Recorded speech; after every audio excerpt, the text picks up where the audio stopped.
Por favor. Ya el día de hoy vamos a concluir la epístola de Santiago, el medio hermano de Jesús en la carne. ¿Lo tenemos?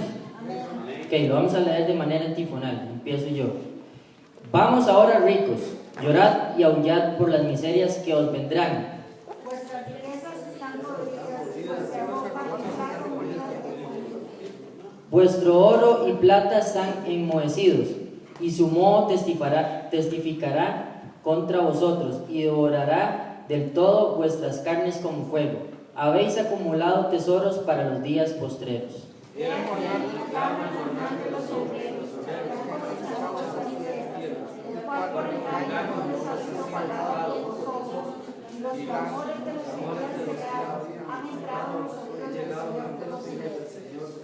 Habéis vivido en deleites sobre la tierra y sido disolutos.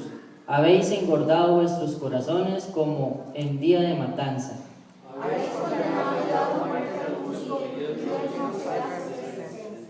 Por tanto, hermanos, tened paciencia hasta la venida del Señor.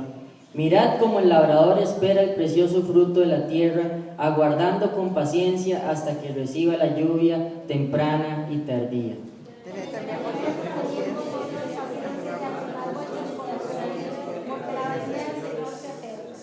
Hermanos, no os quejéis unos contra otros, para que no seáis condenados. He aquí el juez delante de la puerta.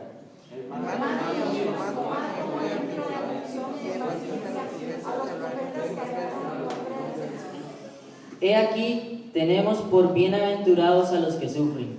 Habéis oído de la paciencia de Job, y habéis visto el fin del Señor, que el Señor es muy misericordioso y compasivo. Podemos sentarnos, estaríamos a estudiar en la escuela dominical, y la prédica corresponde a los siguientes versos de Santiago, ya para concluir esta epístola. Entonces vamos a hacer un pequeñísimo resumen. Le voy a pedir a alguien que por favor me lea 1 Corintios 15:7, otra persona que por favor me busque Hechos 1:14, y otra persona que me lea Juan 7 del 5 al 6, ¿verdad? Parte de la introducción, también vamos a hablar que esta epístola de Santiago es el primer libro, digamos, del Nuevo Testamento. Jesucristo le encomienda a su medio hermano que sea el primer pastor de la iglesia de Jerusalén, una tarea, ¿verdad?, titánica, porque es el líder de la primera iglesia y digamos que es el jefe de todos los pastores que han habido a través de la tierra. ¿Alguien tiene 1 Corintios 15:7? Amén. Limpiaos pues de la vieja levadura, para que seáis nueva masa sin levadura, como sois, porque nuestra Pascua, que es Cristo, ya fue sacrificada. Jaime, 1 Corintios 15:7.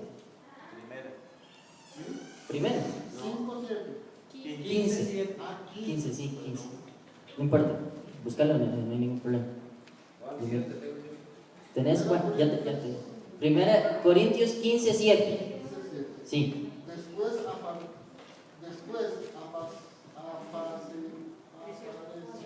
apareció a Jacobo, después a todos los apóstoles. Ok, ese Jacobo que habla ahí es Santiago, ¿verdad? Ahí curiosamente primero se le aparece a Cefas, después se le aparece a los 12, y después se le aparece a 500 personas, y después se le aparece a Santiago.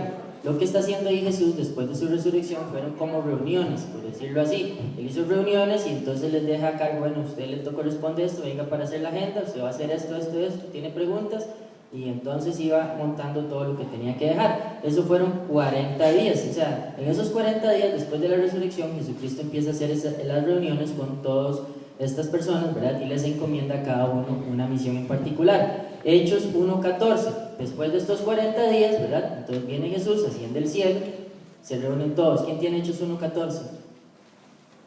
Por favor. 14. Hechos 1:14, sí, sí. Todos en un mismo espíritu se dedicaban a la oración junto con las mujeres y con los hermanos de Jesús y su madre María. Ok, entonces recuerden, esos 40 días ya Jesús se reunió ahí, ya dice 1 Corintios, ¿verdad? Ya lo leímos que se reunió con Santiago.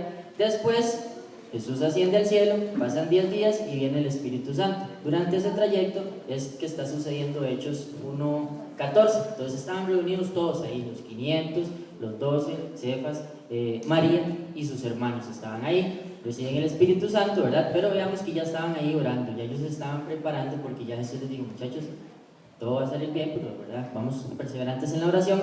Viene el Espíritu Santo y entonces ya él recibe el Espíritu y empiezan a trabajar para la obra, ya ahora sí, digamos, por así decirlo, certificados, ¿verdad? Pero veamos que para Santiago no fue nada fácil, ya lo habíamos hablado, que él era el hermano, el medio hermano de Jesucristo. Él no podía decir como, pero mi hermano entonces Dios, como mi hermano, mi propio hermano, con la persona con la que yo jugaba de niño y todo esto. Entonces, ¿quién tiene? Luisito tiene Juan 7, ¿verdad? Juan 7, versos 5 y 6. Luis, Juan 7, ¿verdad? ¿Tenemos? Sí, Juan 7. Juan 7, versos 5 y 6. 5 y 6. Porque ni aún sus hermanos creían en él. Entonces Jesús les dijo, mi tiempo aún no ha llegado, mas vuestro tiempo siempre está presente. Ok, entonces vean que Santiago, estos santos, ¿verdad? Antes de que todas estas cosas pasaran, Santiago no creía en Jesucristo. Ellos, recuerden que los judíos esperaban un Mesías, pero un Mesías político, que los quitara del yugo que tenían contra Roma. Entonces ellos eso era lo que querían. Entonces decía, bueno, está bien, Jesús, yo voy a creer en vos, pero entonces, o sea, haz las cosas, actuemos. ¿Dónde está el ejército? ¿Cómo hacemos? ¿A quién derrocamos? ¿Contra quién nos vamos? Y Jesús no vino a eso. Entonces ellos esperaban eso, por eso es que estaban como en una contradicción. Entonces imagínense lo difícil que fue para Santiago ver todas estas cosas. Y le decían, entonces ni siquiera ni él, ni María, ni sus hermanos creían en él. Entonces eso es importante para que veamos que eso es un proceso, ¿verdad? Que él se fue dando. Una vez que le dicen eso, entonces Santiago escribe la primera epístola porque tenía muchísima gente. Él era el pastor de todos, de los primeros. Hablamos de 5,000 primero que se convirtieron, no, 6,000 y 16,000, ¿verdad? Comenzamos hace un par de minutos. Primero 3,000, después se convirtieron 5,000 y después de eso se convirtieron 16,000, era 18,000, sí, para sumar 88, sí, para sumar 26,000 personas más o menos. Entonces Santiago era el pastor de ellos. Entonces imagínense la tarea que tenía Santiago de guiar y empezar a depurar los problemas que tenían. Entonces Santiago le dice, Señor, sí. 26,000 era solo ahí en Jerusalén. No, vamos a Santiago 1:1 para que veamos lo que dice. Dice así, Santiago 1:1 dice, Santiago no se presenta ni siquiera como hermano y él podía hacerlo, ¿verdad? Vean qué categoría ya había recibido el Espíritu y ya estaba bien aprendido. Siervo de Dios y del Señor Jesucristo, a las 12 tribus que están en la dispersión, salud. Quiere decir que se los escribió a judíos, 12 tribus en dispersión, entonces estaban, ¿verdad?, separados. Pero recuerden que para el día de la Pascua, ellos entonces venían todos, se reunían, entonces se quedaban hasta Pentecostés más o menos. Entonces había como un culto un poco más largo y había un poco de reunión, y estas cartas iban. Entonces los que llegaban se les decía, bueno, aquí está la carta, ya ves, aquí está la carta de Santiago, para que la lleven y empiecen a predicarlas en su iglesia. ¿Queda claro? Ok, entonces eso ya nos queda claro. Vamos al verso, Señor. Que los primeros 8,000 que se convirtieron vivían fuera de Jerusalén, entonces ellos se fueron. Los 18,000 eran judíos que vivían en Jerusalén. Ok, entonces eso queda todavía más claro. Entonces los primeros 8 eran como, digamos que de afuera, de aledaños, por decirlo así, y los otros 18 estaban en Jerusalén. Entonces, verso de Santiago 5:1 dice, vamos ahora ricos, llorad y aullad por las miserias que os vendrán. Perdón, bueno, pues traer agua, por favor. En el griego, ¿verdad?, esa palabra vamos ahora, en el griego significa agenum, que significa ahora les toca a ustedes, porque recuerden que primero en el verso 4 estaba hablando de los jactanciosos, entonces criticó a los jactanciosos. Entonces le dice, bueno ricos, ahora les toca a ustedes. Pero Santiago no le está hablando que la riqueza es mala, en ningún momento les digo eso, sino que vamos a ver por qué les dice, bueno ricos, les toca a ustedes, vengan para hablarles porque ustedes están mal, ¿verdad? Verso número 2 dice, vuestras riquezas están podridas y vuestras ropas están comidas de polilla. 3, vuestro oro y plata están enmohecidos y su moho testificará contra vosotros y devorará del todo vuestras carnes con fuego. Habéis acumulado tesoros para los días postreros. Vean que ahí Santiago divide las riquezas, por así decirlo, en tres: divide oro, plata y divide también en ropa, que era como lo que era lo más importante en ese momento para un rico, era lo que más tenía. Pero vean que curiosamente dice, está bien, la polilla sí puede atacar a la ropa y se la puede comer, pero el moho no puede atacar al oro y a la plata, porque es muy difícil que eso se pase. La plata se puede manchar, pero se limpia, y el oro no se puede deshacer. Pero ¿qué les está dando a entender a ellos, muchachos? Esas son cosas que son de aquí, de la tierra. Ustedes tienen que tener la vista puesta en el cielo. Eso quiere decir que eso no va a ser, vean, su plata y oro están enmohecidos, o sea que eso se va a podrir igual aquí en la tierra. Eso no era lo que ustedes tenían que tener los ojos puestos, sino que Santiago les dice, vean, estoy viendo que ustedes están actuando mal, están yendo a la iglesia, están viniendo, todo bien, pero están teniendo problemas muy serios. ¿Por qué? Porque como dice aquí en la tercera, dice, eran de doble cara, oprimían al pobre y en realidad servían al dinero y no estaban sirviendo a Dios.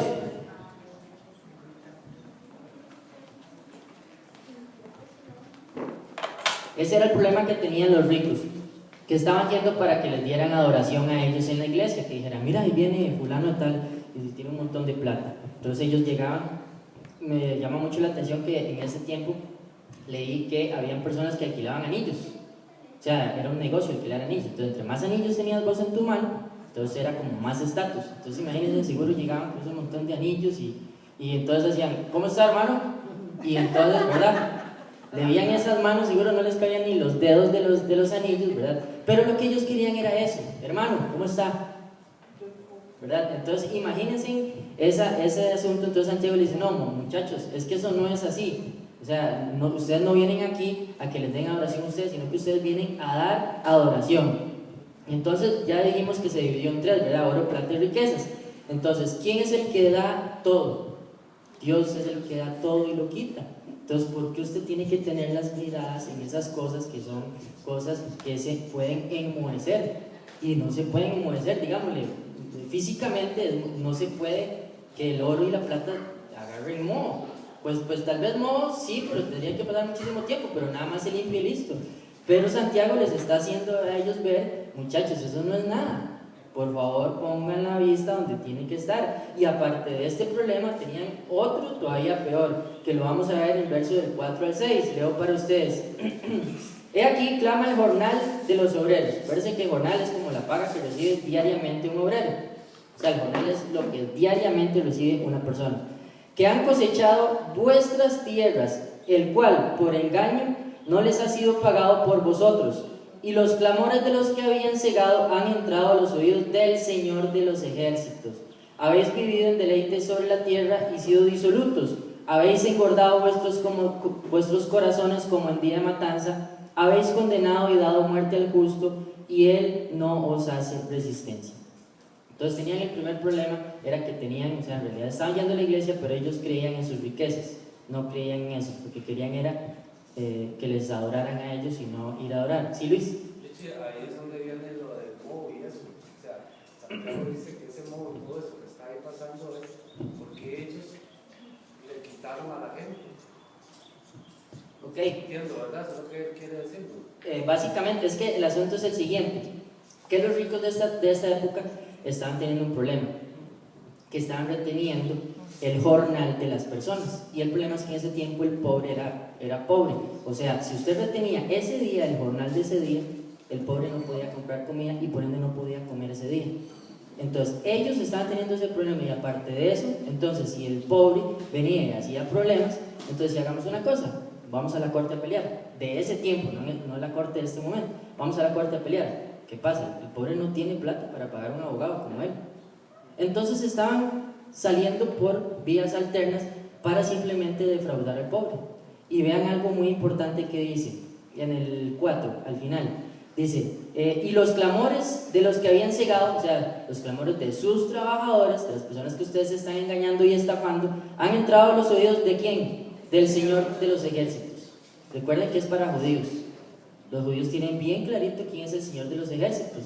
Es el Señor que los ayudó durante las batallas. O sea, les está diciendo, muchachos, a quien ustedes están defraudando y nos está llegando la oración, es el Señor de los ejércitos, el mismo que destruía sin ni siquiera nosotros ir a la guerra, ¿verdad? Sin ni siquiera hacer nada. Que de hecho el jueves estuvimos leyendo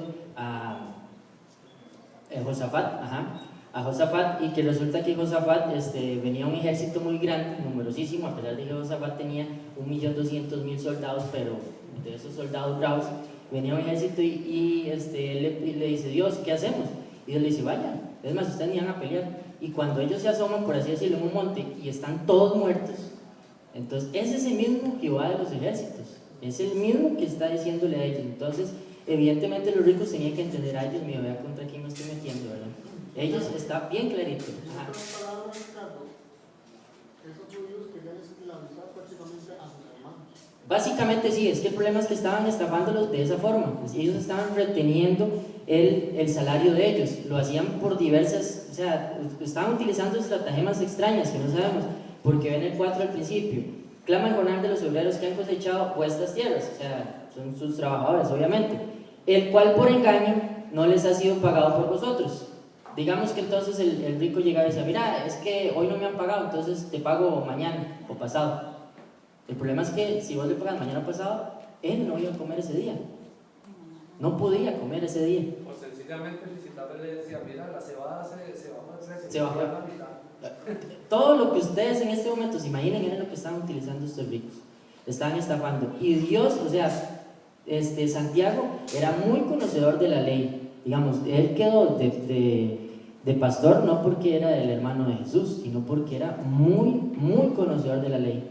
Toda la ley él se la sabía en la memoria, tanto así que vean que básicamente el libro de Santiago es acomodar la ley, digamos, pero como al nuevo pacto, por decirlo así. Él acomoda toda la ley, pero le hace, no, un momentito, aquí está la gracia, ¿verdad? La gracia viene recubierta, pero aún así, vean, ustedes tienen que seguir las normas morales, no es simplemente que entonces van a andar como un caballito suelto, ¿verdad? Y Dios castiga gravemente, y ellos lo sabían porque eran judíos, castiga gravemente retener el salario. Entonces necesito que por favor alguien me busque Levítico 19:13 y otro que me busque Deuteronomio 24, 14 y 15. Entonces estos ricos estaban haciendo algo que sabían que estaba mal y iban a la iglesia, estaban yendo a la iglesia y aún así, o sea, Santiago les dice, no, un momentito, ahora les toca a ustedes, vamos ahora ricos, Santiago 5:1. ¿Quién tiene Levítico 19:13? Sí. No oprimas a tu prójimo, ni le robarás, no retendrás el salario del jornalero en tu casa hasta la mañana. ¿Y tú, el final? No te digo. No retendrás el salario del jornalero en tu casa hasta la mañana. Ok, exactamente. No retendrás el salario de tu obrero en la casa hasta mañana, porque entiendan que en ese momento el jornalero trabajaba 12 horas y tenía que pagarle para que él fuera a comprar la comida para llevarle comida a sus hijos y a su esposa, si no, no comía. Y ellos venían y decían, no, se bajó hoy, o no me pagó fulano de tal, y era mentira. Simplemente lo estaban haciendo porque tal vez con esa plata estaban haciendo otro negocio para ganar más dinero ellos. Y iban los domingos a la iglesia, por decirlo así, y llegaban, hermanitos, Dios los bendiga. Y claro, ahí viene el rico, claro, con las grandes manos llenas de anillos, la vestimenta, ¿verdad? Vean que eso en este tiempo, ahí dice claramente, la polilla les va a comer la ropa. Seguro llegaban con unos trapos que era la última moda, era Emporio Armani de ese tiempo. Y resulta que viene y les dice, no señores, es que eso no es lo que a ustedes les está interesando. Y viene y pasa esto, Deuteronomio 24, 14 y 15, ¿quién lo tiene? Amén. Mario. Dice, no te aproveches del empleado pobre y necesitado, sea un compatriota israelita o un extranjero. Le pagará su jornal cada día antes de la puesta del sol, porque es pobre y cuenta solo con ese dinero. De lo contrario, él clamará al Señor contra ti y tú resultarás convicto de pecado. Ok, entonces eso es algo que estaba en la ley, ellos lo sabían, pero no lo estaban haciendo. Ya se les había olvidado la ley, pero Santiago sí se la sabía de memoria. Y les dice, bueno muchachos, ya yo los vi, ya yo vi lo que están haciendo, y el problema es que este clamor ya llegó a oídos, no de Jesús, pero él les dice del Señor de los ejércitos, de Yahvé. Ellos saben quién es Jehová de los ejércitos, tienen que temer y correr, ¿verdad? Entonces, y tenían otros problemas. Bueno, número uno, ya hablamos que estaban explotándolos a ellos. Número dos, disolución. O sea, ese era otro pecado que estaban estos ricos. La disolución significa que estaban ellos metidos en glotonerías y lascivias. Quiere decir que entonces tenían ese salario de ellos para tonterías, para comprarse, digámosle que un pollo ese día, un pollo asado, ¿verdad? Obviamente no existían los pollos asados, pero es para que, ¿verdad? Para que lo vayamos acoplando. Y tres, lo que les decía yo, que estaban matando jurídicamente a esas personas, que en ese día les decía, no, pero mira, necesito que me pagues, ¿cómo voy a comer? Ah, no, yo como malcriado no trato. Vamos para la ley. Y por supuesto, ¿quién iba a ganar? El rico, porque tenía sus abogados. Entonces llegaba el abogado y decía, no, es que el hombre incumplió su trabajo, incumplió su contrato, aquí está. Y el pobre, ¿quién lo iba a representar? Que no tenía plata ni para comer. Entonces ellos estaban cometiendo 3 pecados muy graves, ¿verdad?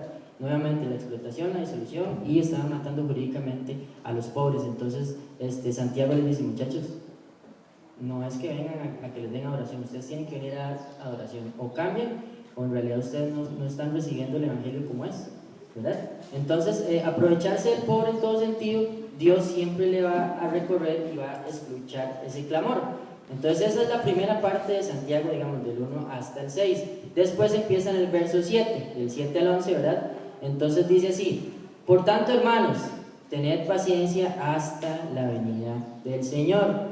Entonces eso les dice, bueno, ustedes ricos, ¿verdad? Ahí está el problema. No les está diciendo a los ricos, es malo que ustedes tengan plata por esto. No, Él les está diciendo, está malo lo que están haciendo porque se están aprovechando para hacer plata de los pobres, ¿verdad? Porque evidentemente Dios da también para que haya en la iglesia para hacer misericordia. Amén. Amén. Ok, entonces del 7 al 11 leo para ustedes. Por tanto, hermanos, tened paciencia hasta la venida del Señor. Mirad cómo el labrador espera el precioso fruto de la tierra, aguardando con paciencia hasta que reciba la lluvia temprana y tardía. Entonces primero nos envía a tener paciencia ante la presión y nos da la esperanza bienaventurada de que Jesucristo viene. Maranata, ¿verdad? Cristo viene pronto. Y compara las lluvias que ellos entendían clarito, ¿verdad? Porque ellos eran agricultores. Entonces ellos les dicen, compara esa paciencia con ir, sembrar. Digamos, las lluvias tempranas y tardías se podía hacer así. Ellos empezaban a sembrar aproximadamente en septiembre, entonces sembraban y era la lluvia temprana. Se esperaban más o menos en enero, febrero, si no me equivoco bien, venía la lluvia tardía, era cuando ya ellos iban a sacar. Entonces, ese tiempo de espera, ellos tenían que esperar pacientemente, estar atendiendo obviamente el cultivo, pero tenían que tener paciencia porque estaban ellos solo invirtiendo y no estaban sacando. Entonces, paciencia. Entonces, ellos les hacen esa comparación para que entiendan que la segunda venida de Jesucristo es igual.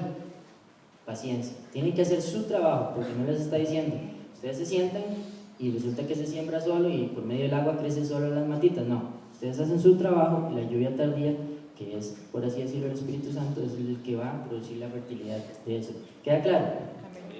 Entonces ahí les asegura que Cristo viene pronto. ¿Por qué? Porque personalmente él habló, él tuvo una reunión personal con Jesucristo.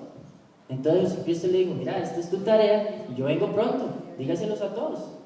Entonces imagínense la esperanza tan hermosa que tenían ellos de primera mano, ¿verdad? Santiago de primera mano, la pura paz.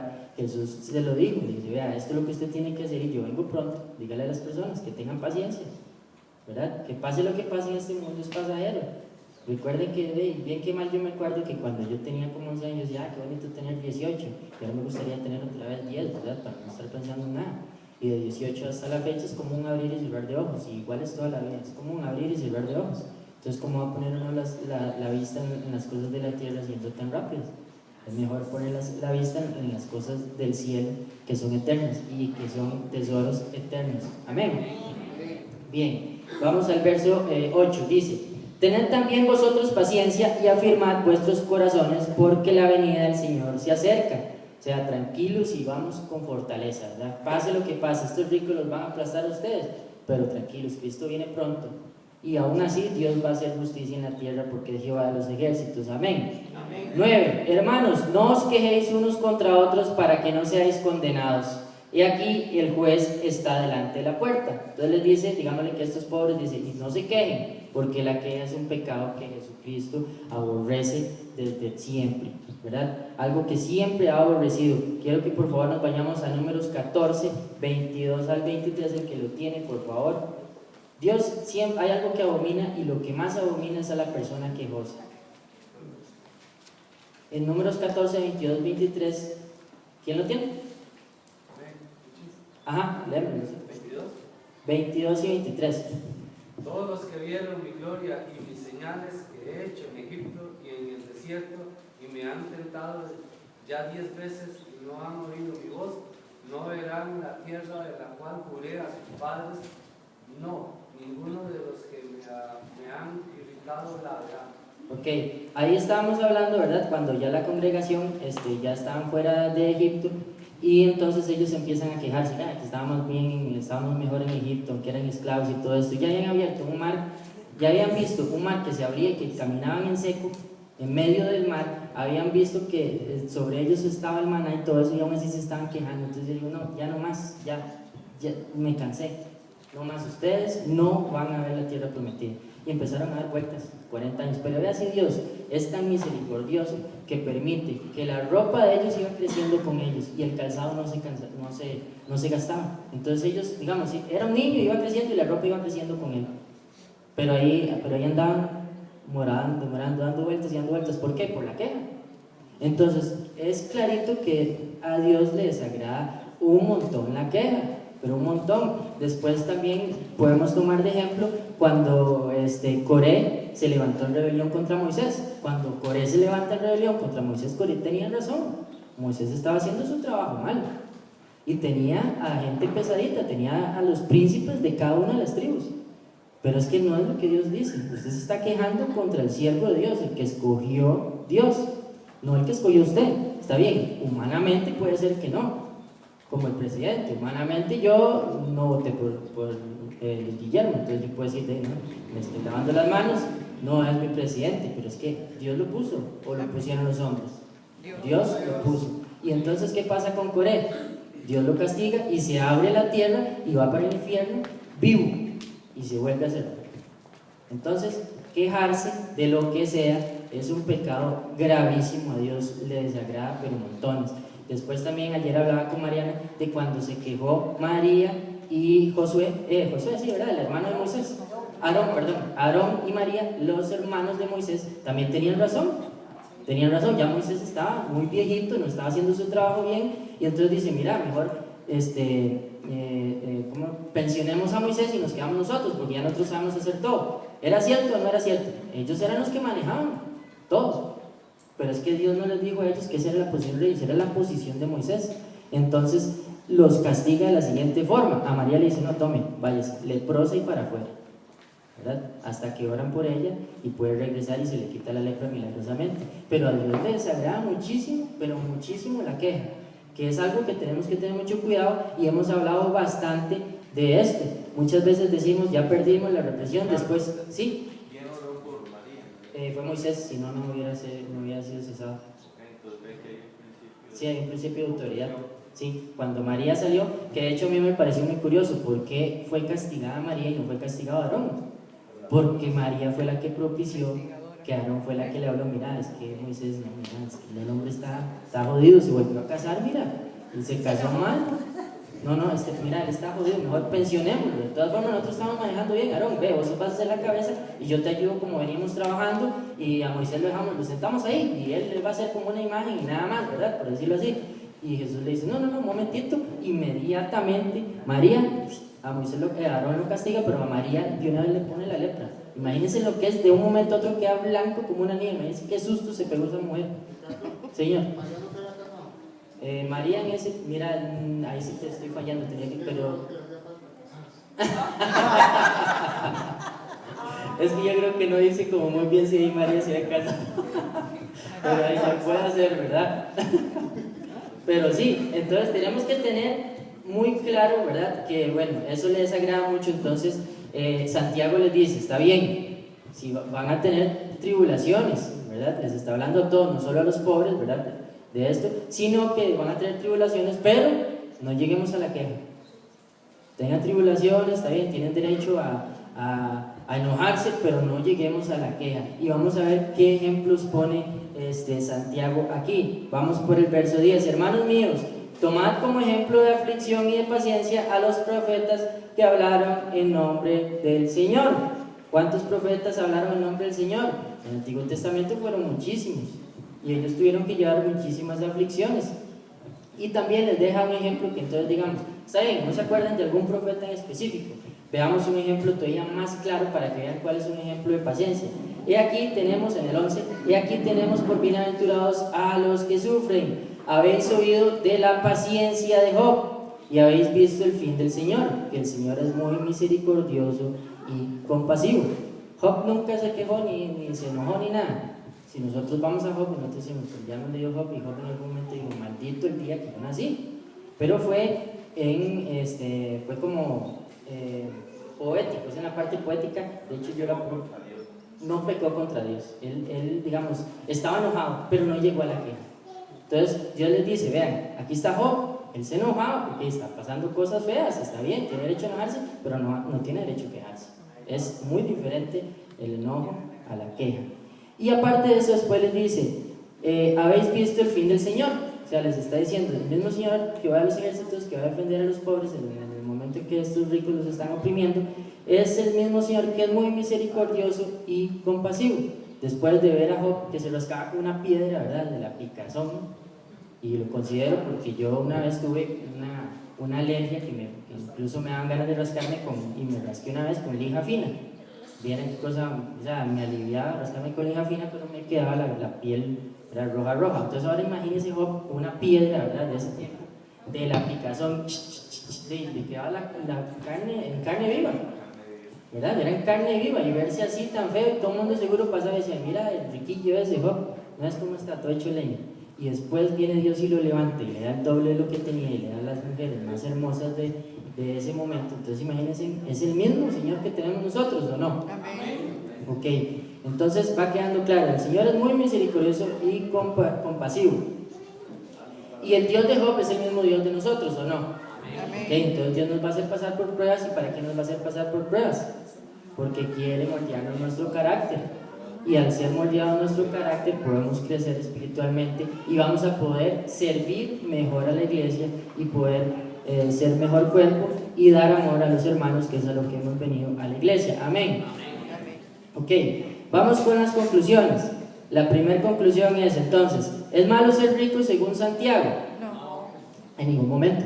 Santiago les dijo a los ricos, es que están haciendo estas cosas malas, pero Dios utiliza las riquezas para provechos del reino. Entonces en ningún momento Santiago está diciendo que ser rico es malo, sino que les digo a los ricos, es que ustedes están actuando muy mal, muchachos, vienen a hacer otras cosas que no están bien, que ya lo hablamos. Número 2, ¿le agrada a Dios la queja? No. Clarísimo, ¿verdad? Clarísimo, y los ejemplos en la Biblia son muchísimos, ¿verdad? Y ya lo hemos visto a través del tiempo que Dios la queja, no hay forma, a él no le entra por ningún lado la queja, a él le desagrada por todo lado. Y número 3, Dios nos ayuda con la paciencia. ¿Y a Dios le agrada que sus hijos sufran? No. Pero la prueba de nuestra paciencia produce ¿cómo es? Fe. Produce fe, ¿cierto? La prueba de nuestra fe produce paciencia. Pero entonces Dios nos va a hacer pasar, perdón. La paciencia. Produce virtud. Ok.